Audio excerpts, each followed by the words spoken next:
Good morning बच्चों, आप सभी का स्वागत है हमारे YouTube channel Rajeev sir official पे। और बच्चों, जैसे कि मैंने कहा था कि आप लोगों को जो है हिस्ट्री का पांचों मॉडल जो है वो कंप्लीट करवाएंगे। तो पिछले 4 जो सेट हैं वो मैंने ऑलरेडी जो है YouTube पर अपलोड कर दिया है, आप वहाँ से तैयारी कर लीजिए। अब एक लास्ट जो आपका बचा हुआ है 5वां सेट, ये भी आज के क्लास में जो है सो क्लियर कर दिया जाएगा, ठीक है। तो और हिस्ट्री का जो बनने के बाद, हिस्ट्री का जो 5 सेट क्लियर कराने के बाद जो भी आपका नेक्स्ट एग्ज़ाम होगा जिस विषय का, मैं उस विषय का भी जो है सो तैयारी करके यूट्यूब पर जो है सो मॉडल सेट 5 मॉडल सेट का वीडियो रिकॉर्ड करके और अपलोड कर दूँगा, ठीक है। तो चलिए शुरुआत करते हैं, ठीक है, हिस्ट्री का सेट 5। और डायरेक्ट इधर उधर की बातें ना करते हुए डायरेक्ट किस पर चलते हैं, प्रश्न पर, ठीक है। समय बहुत ही कीमती है, तो बात करेंगे प्रश्न नंबर 1, ठीक है, प्रश्न नंबर 1। और मैं इस पर काम करता हूँ, मैं किसी दूसरी फाइल में इसको खोलता हूँ।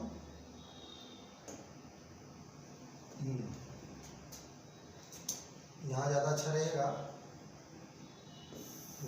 चलिए देखिए, पहला प्रश्न कहता है लोथल की खोज किसने की। लोथल की खोज किसने की? दयाराम साहनी ने, राखलदास बनर्जी ने, आर.एस. बिष्ट ने या एस.आर. राव ने। तो बच्चों इसका सही जवाब होगा ऑप्शन डी, एस.आर. राव ने। किसने? एस.आर. राव ने। क्वेश्चन नंबर 2 पे चलते हैं। पुरोहित राजा का अवशेष किस नगर से प्राप्त हुआ? देखेंगे अवशेष में, अगर आप उसका चित्र देखे होंगे तो एक मनुष्य होगा जो बिल्कुल दाढ़ी वाड़ी का चित्र दिखाए होंगे आप लोग किताब में। तो पुरोहित राजा माना गया विद्वानों के द्वारा। तो ये जो अवशेष मिला था किस नगर से प्राप्त हुआ था? ऑप्शन ए मोहनजोदड़ो से, ऑप्शन बी हड़प्पा से, ऑप्शन सी राखीगढ़ी से, ऑप्शन डी लोथल से।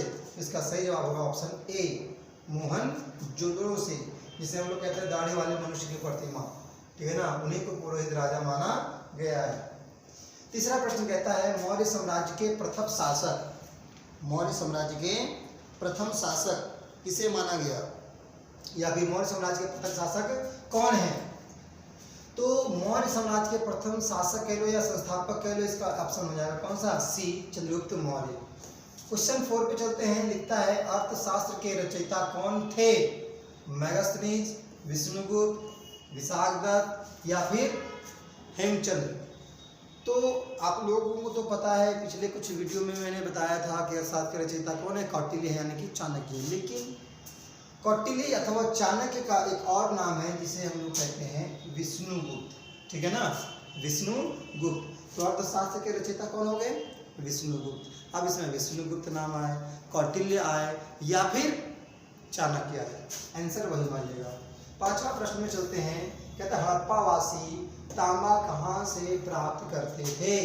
हड़प्पा से, मोहनजोदड़ो से, कालीबंगा से या खेतड़ी से। तो रॉ मटेरियल के रूप में, कच्चा माल के रूप में वो खेतड़ी से जो है तांबा प्राप्त करते थे। प्रश्न नंबर 6 में अगर चलते हैं तो लिखा है कि धौलावीरा की खोज किस वर्ष हुई? 1921 में। नहीं भाई, इसमें तो हड़प्पा हुआ था। 1922 में ना भाई ना, ये तो मोहनजोदड़ो हुआ था। 1955 में या 1990 में? सही जवाब 1955, ठीक है। धौलावीरा की खोज कब हुआ था? ऑप्शन डी, 1955 बोल रहे हैं, गलत, 1990 में। 55 में तो लोथल का हुआ था, ठीक है ना। तो धौलावीरा की खोज कब हुआ? ऑप्शन डी, 1990 में हुआ। क्वेश्चन नंबर 7 चलते हैं। सिंधु घाटी सभ्यता में सोना किस स्थान से मिलता था? ठीक है, रॉ मटेरियल के रूप में सोना जो वो कहाँ से मिलता था? कालीबंगा से, खेतड़ी से, हड़प्पा से या दक्षिण भारत से? तो इसका सही जवाब होगा ऑप्शन डी, दक्षिण भारत से। प्रश्न नंबर 1, शुंग वंश की स्थापना किसने की? शुंग वंश की स्थापना किसने की? चंद्रगुप्त ने, चंद्रगुप्त मौर्य ने, पुष्यमित्र ने या फिर बिंबिसार ने? तो इसका सही जवाब होगा ऑप्शन सी, पुष्यमित्र शुंग ने ही शुंग वंश की स्थापना की। क्वेश्चन नंबर 9, भारत के प्राचीनतम मुद्रा को किस नाम से जाना जाता है? बच्चों ये देखिए बहुत ही इंपॉर्टेंट प्रश्न है, बहुत लोग इसमें कंफ्यूज जाते हैं। इसका सही जवाब होगा आहत सिक्का और पंचमार्ग सिक्के, दोनों। इसका मतलब होगा ऑप्शन सी होगा दोनों। आहत सिक्के को ही पंचमार्ग सिक्के कहा जाता है। कुछ लोग इसे आहत सिक्के कहते हैं, कुछ लोग इसे पंचमार कहते थे। ठीक है, तो इसका आंसर क्या होगा? ऑप्शन सी दोनों। प्राचीन मुद्रा जो था, प्राचीनतम मुद्रा भारत का, उसे आहत सिक्के और पंचमार सिक्के के नाम से जाना जाता था। आगे देखें, बुद्ध चरित्र के लेखक निम्न में से कौन है? बुद्ध चरित्र, इसमें गौतम बुद्ध के चरित्र के बारे में वर्णन किया गया है, तो इसके लेखक कौन है? भास, कालिदास, अश्वघोष या विशाखदत्त? तो इसका सही जवाब होगा ऑप्शन सी अश्वघोष। कौन सा होगा बच्चों? अश्वघोष होगा। 11 नंबर प्रश्न देखते हैं, निम्नलिखित में से कौन गुप्त वंश का शासक था? ठीक है ना, निम्नांकित में से कौन गुप्त वंश का शासक था? बिंदुसार, मौर्य, अशोक, अजातशत्रु या फिर चंद्रगुप्त द्वितीय? देखिए, बिंदुसार मौर्य वंश का था, अशोक भी मौर्य वंश का था, अजातशत्रु हर्यक वंश का था, चंद्रगुप्त द्वितीय जो था वो गुप्त वंश का था। कौन सा वंश? गुप्त वंश। इसका सही जवाब कौन सा होगा? Option C. ठीक है, चंद्रगुप्त द्वितीय, ये मौर्य नहीं है, चंद्रगुप्त प्रथम, चंद्रगुप्त द्वितीय अलग अलग है, ये गुप्त वंश के शासक थे। ठीक है, प्रश्न नंबर 12 में देखते हैं क्या कहता है कि अशोक का राज्य अभिषेक कब हुआ था? अशोक का राज्य अभिषेक कब हुआ था? 352 ईसा पूर्व में, 305 ईसा पूर्व में, 173 ईस्वी में या फिर 269 ईसा पूर्व में?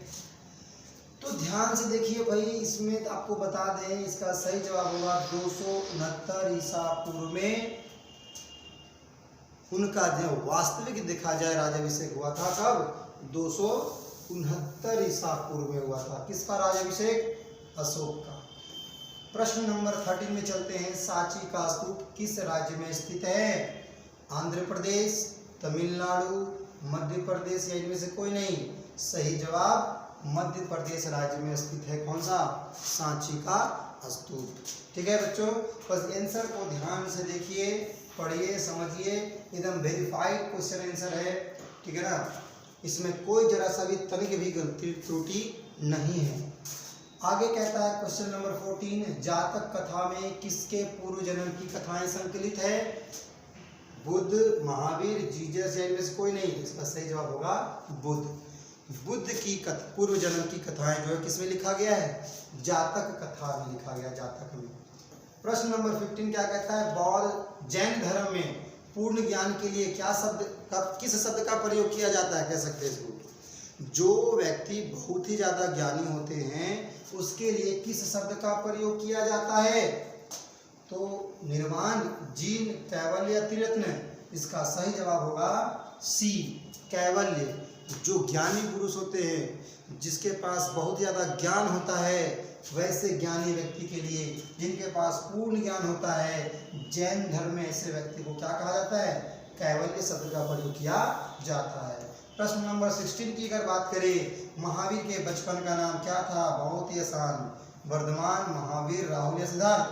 तो इसका सही जवाब होगा वर्धमान। सिद्धार्थ तो गौतम बुद्ध के बचपन का नाम था। प्रश्न नंबर 17, महावीर का जन्म किस महाजनपद में हुआ था? तो महावीर का जन्म जो है इसमें हुआ, बताइए, वज्जी, मगध, चेदी या सुसेन? सही जवाब होगा वज्जी, क्योंकि इनके जो पिताजी थे ये वज्जी महाजनपद के क्या है, क्षत्रिय राजा थे। किनके पिता? महावीर स्वामी के पिता। किससे संबंधित होगा? किस महाजनपद से? सही जवाब होगा वज्जी। ठीक है, ध्यान रखिए। आगे कहता है क्वेश्चन नंबर 18 में, बौद्ध समुदाय में प्रथम विभाजन किस संगीति में हुआ था? संगीति मतलब था सम्मेलन, बैठक। ठीक है ना, प्रथम सम्मेलन संगीति में द्वितीय, तृतीय या प्रथम, तृतीय, द्वितीय या? ये कैसा ऑप्शन है भाई? ए यहाँ पे लिख दिया, यहाँ सी हो गया। ठीक है, मतलब ऑप्शन भी अजीब है भाई। ए के बाद बी होना चाहिए, सी होना चाहिए, डी होना चाहिए। यहाँ है ए बी सी डी। थोड़ा ध्यान दीजिएगा आप लोग, है ना। कहीं पे ए बी सी डी किया है और कहीं पे ए बी सी डी किया है, तो आप लोगों को आंसर पे फोकस करना है, वो किस नंबर पे आ रहा है उस पर फोकस नहीं करना है। इसलिए आपको मेन जो है वो आंसर पे ध्यान देना है। तो बौद्ध समुदाय में जो प्रथम विभाजन हुआ था वो चतुर्थ संगीति में हुआ था, हीनयान और महायान। ठीक है, हीनयान और महायान ये दो संप्रदाय में बट गए थे। कौन? बौद्ध धर्म के लोग। तो ये किस सम्मेलन में हुआ था, किस संगीति में? चतुर्थ संगीति में। क्वेश्चन नंबर 19 में चलते हैं। पंच महाव्रत संबंधित है निम्न में से, बताइए पंच महाव्रत किस धर्म से संबंधित है? सही जवाब होगा ऑप्शन ए, जैन धर्म। ठीक है, जैन धर्म से संबंधित है कौन सा? पंच महाव्रत। आगे चलते हैं प्रश्न नंबर 20 पे। चतुर्थ बौद्ध संगीति कब हुआ था? सही जवाब 100 ईस्वी में, प्रथम शताब्दी में हुआ था, इसलिए इसका आंसर होगा ए, 100 ईस्वी। 21वां नंबर प्रश्न, सूफी परंपरा में खानकाह से क्या अर्थ है? तो सूफी परंपरा में खानकाह से अर्थ होता है, अब बताइए क्या होता है? सूफियों का गुरु, दरगाह, युद्ध का क्षेत्र या आश्रम। तो इसका सही जवाब होगा ऑप्शन डी, आश्रम। क्या होगा? आश्रम। सूफी परंपरा में खानकाह किसे कहते हैं? आश्रम को कहा जाता है। चैतन्य महाप्रभु किसके उपासक थे, अर्थात वो किसकी उपासना करते थे? चैतन्य महाप्रभु कृष्ण के, शिव के, काली या इनमें से सभी? तो थोड़ा सा दिमाग लगाइए कि चैतन्य महाप्रभु ने कीर्तन की शुरुआत की थी, है ना। कीर्तन कैसे करते हैं? हरे राम हरे कृष्णा हरे हरे। तो रामा कृष्णा कृष्णा कृष्णा कृष्णा कृष्णा, आंसर इसमें छुपा हुआ है, किसका हो जाएगा? ऑप्शन ए, ये कृष्ण के उपासक थे। कौन? चैतन्य महाप्रभु। आगे आ जाओ, प्रश्न नंबर 23। नटराज के रूप में शिव की प्रतिमा का निर्माण किस राजवंश के द्वारा किया गया? नटराज रूप किसे कहते हैं? जिसमें बिल्कुल तांडव करते हुए शिव, है ना, पैर को ऐसे उठा करके पैर पर एकदम डमरू, क्या बोलते हैं, त्रिशूल लेकर के क्या होते हैं, एकदम गुस्सा से नाचते हैं, तांडव करते हैं। तो उसी रूप को क्या कहा गया? नटराज रूप। और इस नटराज रूप के रूप में जो शिव की प्रतिमा का निर्माण किया गया वो किस राजवंश के द्वारा किया गया था? तो इसका सही जवाब होगा ऑप्शन ए, कौन सा? चोल राजवंश के द्वारा नटराज रूप की शिव की प्रतिमा का निर्माण किया गया। अगला प्रश्न 24। वज्रयान किस धर्म से संबंधित है? तो हीनयान, महायान, और तीसरा संप्रदाय पर टूट गया था बौद्ध धर्म से। किससे हो जाएगा? बौद्ध धर्म से। तो वज्रयान किस धर्म से संबंधित है? बौद्ध धर्म से। जगन्नाथ मंदिर कहाँ स्थित है? सबको पता है, पुरी में। पुरी कहाँ? उड़ीसा। ठीक है, अगला प्रश्न नंबर 26 कहता है मगहर में किसका मृत्यु स्थान माना जाता है? कबीर, नानक, रैदास या मीरा? सही जवाब होगा ऑप्शन ए, कबीर। अगला प्रश्न 27 नंबर, किस काल के प्रशासन में आयंगर व्यवस्था प्रचलित थी? पिछले भी मैंने इतिहास में मैंने बताया था, नायंगर व्यवस्था और आयंगर व्यवस्था जो है प्रशासन में विजयनगर काल में पाया जाता था, प्रचलित था। तो 27 नंबर प्रश्न का सही ऑप्शन क्या होगा? सही आंसर विजयनगर काल। 28 नंबर प्रश्न, तालीकोटा का युद्ध कब हुआ? तालीकोटा का युद्ध कब हुआ? इसका सही जवाब होगा 1565 ईस्वी, 1565 ईस्वी में। 29वां प्रश्न कहता है महानवमी डिब्बा किस साम्राज्य से संबंधित है? अगर बच्चे पढ़े होंगे तो आंख बंद करके जवाब दे देंगे। ऑप्शन ए, विजयनगर साम्राज्य से संबंधित है। महानवमी का डिब्बा। देवराय द्वितीय किस साम्राज्य के राजा थे? क्या बहमनी के, चोल साम्राज्य, पल्लव या विजयनगर? विजयनगर साम्राज्य के राजा थे। कौन? देवराय द्वितीय। इसके बाद बात करेंगे 31वां प्रश्न, गौपुरम क्या है? मंदिर के चार दीवारी का मुख्य द्वार, मठ का मुख्य द्वार, महल का मुख्य द्वार या विहार का मुख्य द्वार?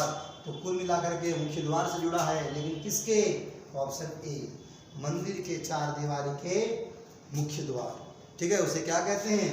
गौपुरम। जैसे ये मंदिर है, यहाँ पे टेम्पल है, कोई दिक्कत नहीं, इधर से एंट्री गेट है, तो यहाँ पे क्या होता है कि बड़ा सा इस प्रकार क्या बनाया जाता है? गेट बना दिया जाता है एंटर करने के लिए। ठीक है ना, क्या करने के लिए? एंटर करने के लिए। तो उसे क्या कहा जाता है? मंदिर के चार दीवारी का क्या है? ये मुख्य द्वार। उसे क्या कहेंगे हम? गोपुरम। ठीक है, तो गोपुरम क्या है? मंदिर के चार दीवारी का मुख्य द्वार है। गौपूरम का संबंध किससे होता है? मंदिरों से ही होता है, ध्यान रखिएगा। प्रश्न नंबर 32 कहता है अकबर के दरबारी इतिहासकार कौन थे? उसके दरबार में रहते हुए इतिहास किसने लिखा? अकबर का। तो इसका सही जवाब क्या होगा? अबुल फजल। प्रश्न नंबर 33 इनमें से कौन सा फसल मूलतः भारत का नहीं है? यानी ये फसल भारत में शुरू ही नहीं हुआ था। मूलतः मतलब सबसे पहले कहाँ पाया गया था? मक्का, आलू, टमाटर, इनमें सभी। तो इसका सही जवाब होगा इनमें से सभी। कोई भी फसल भारत का मूलतः फसल नहीं है। मैक्सिको से आया था मक्का, जो अमेरिका कॉन्टिनेंट में पड़ता है। एंडीज पर्वत के आसपास में जो अमेरिका में ही पड़ता है, आलू आया था। टमाटर भी आपका अमेरिका में ही सबसे पहले इसको उगाया गया था। तो ये तीनों फसल जो है मूलतः कहाँ के हैं? अमेरिका के हैं, लेकिन भारत के नहीं है। कौन कौन सा? मक्का, आलू और टमाटर। ये सारे फसल जो हैं ये अब मूलतः भारत के बिल्कुल भी नहीं है। अगला प्रश्न, फतेहपुर सीकरी को राजधानी किसने बनाया था? तो सही जवाब क्या होगा? अकबर। अकबर ने फतेहपुर सीकरी को अपनी राजधानी बनाया था और वहीं पे बुलंद दरवाजा का क्या किया? निर्माण कराया। अगला प्रश्न, पानीपत का दूसरा युद्ध कब लड़ा गया था? है ना, पानीपत का दूसरा युद्ध कब लड़ा गया था? बताइए क्या होगा इसका? 1526, 1556, 1557 या 1857? तो इसका सही जवाब होगा 1556। हाँ बच्चों, क्या होगा? 1556। ठीक है, ध्यान रखिएगा। फिर कहता है अगला प्रश्न, मीर सैयद अली और अब्दुल समद जो प्रसिद्ध चित्रकार थे, जो क्या थे? प्रसिद्ध चित्रकार, मुगल दरबार में किस शासक ने लाया था? मुगल दरबार में जो है इसको किस शासक ने लाया था? क्या वो शाहजहां लाया था, अकबर, जहांगीर या हुमायूं? तो इसका सही जवाब होगा क्वेश्चन नंबर 36 का सही जवाब होगा हुमायूं। हुमायूं ने इन दोनों जो प्रसिद्ध चित्रकार थे इसको जो है सो मुगल दरबार में लाए थे। प्रश्न नंबर 37 जहांगीरनामा के लेखक कौन थे? जहांगीरनामा के लेखक खुद जहांगीर ही थे। सही जवाब क्या होगा? जहांगीर। अकबर ने मजहर की घोषणा कब की थी? तो अकबर ने मजहर की घोषणा 1579 ईस्वी में की थी। ठीक है, जहाँ पे इबादत खाना का निर्माण करवाया था। ठीक, आगे 39 प्रश्न में क्या कहता है कि ताजमहल का निर्माण किसने कराया? तो सब लोग जानता है ताजमहल किसने बनाया था? अपनी बेगम की याद में। इसका सही जवाब होगा शाहजहां। लिखा शाहजहां होता है, लेकिन क्या लिखा है? शाहजहां। शाहजहां ने अपनी बेगम की याद में, उनकी बेगम कितनी खूबसूरत थी, क्योंकि इस्लाम धर्म में मूर्तियों का निर्माण नहीं किया जाता है, इसलिए जो खूबसूरती उसकी मुमताज बेगम की थी ना, वही खूबसूरती जो है डाल दिया है किसमें? ताजमहल में। उसके बाद जो बनाया अगर हाथे काट दिया, वो दूसरा दुल्हन नहीं बना देना ऐसा। ठीक है, तो ताजमहल का निर्माण कराया किसने? शाहजहां ने करवाया। लास्ट प्रश्न कहता है जजिया प्रथा को किसने समाप्त किया? अकबर ने, जहांगीर ने, शाहजहां ने या औरंगजेब ने? तो मैंने पिछले वीडियो में भी बताया था, शायद ये प्रश्न आया था कि जजिया प्रथा को समाप्त करने वाले कौन थे? अकबर। जजिया कर को समाप्त किया अकबर ने और तीर्थ कर को भी समाप्त किया किसने? अकबर ने। तो ये हो गया आपका पांचों का पांचों सेट बिल्कुल खत्म। ठीक है, अब आप लोगों एक ही काम बचा है कि पांचों सेट को अच्छे से मन लगा करके पढ़ लेना है, क्वेश्चन आंसर को ध्यान में रख लेना है और एग्जाम में एकदम कॉन्फिडेंस से जा करके बैठ करके सारे प्रश्न का सॉल्यूशन कर देना है। ठीक है बच्चों, तो उम्मीद करते हैं कि यह क्लास भी आपको अच्छा लगा होगा, बाकी के भी सब क्लास अच्छे लगे होंगे। बस मन लगा के पढ़ते रहिए, दोस्तों के पास इस वीडियो को शेयर करते रहिए ताकि वे लोग भी एग्ज़ाम की तैयारी अच्छे तरीके से कर सके। मिलेंगे नेक्स्ट वीडियो में किसी नेक्स्ट सब्जेक्ट के साथ, वो भी पांचों सेट लेकर के। ठीक है, पढ़ते रहिए।